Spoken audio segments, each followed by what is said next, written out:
తెలంగాణ రాష్ట్ర గవర్నర్ పర్యటనలో భాగంగా వెంకటాపూర్ మండలంలోని దట్టమైన అడవిలో అవాంఛనీయ సంఘటనలు జరగకుండా ముందస్తుగా భారీ బందోబస్తులో ఉన్న గుండ్ల ప్రశాంత్ అనే గ్రేహౌండ్స్ కానిస్టేబుల్ పాము కాటుకు గురయ్యాడు.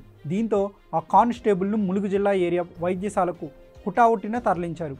అక్కడి వైద్యులు కానిస్టేబుల్కు మెరుగైన వైద్యం అందించి అతని ప్రాణాలకు ఎటువంటి హాని లేదని తెలిపారు. విషయం తెలుసుకున్న తెలంగాణ రాష్ట్ర గవర్నర్ జిష్ణుదేవ్ వర్మ పర్యటన ముగించుకుని వెళ్తున్న క్రమంలో ములుగు ఏరియా వైద్యశాలకు వెళ్ళి ఆ కానిస్టేబుల్ను పరామర్శించి మనోధైర్యాన్ని పెంపొందించారు. స్వయాన గవర్నర్ చేతుల మీదుగా కానిస్టేబుల్కు పండ్లు అందించి అతని ఆరోగ్యం మెరుగైనంత వరకు అధికారులు అప్రమత్తంగా ఉండాలని ఆదేశాలు జారీ చేశారు. ఆయన వెంట మంత్రి సీతక్క, కలెక్టర్ దివాకర్, టీఎస్ జిల్లా ఎస్పీ శబరీష్ తదితరులు ఉన్నారు.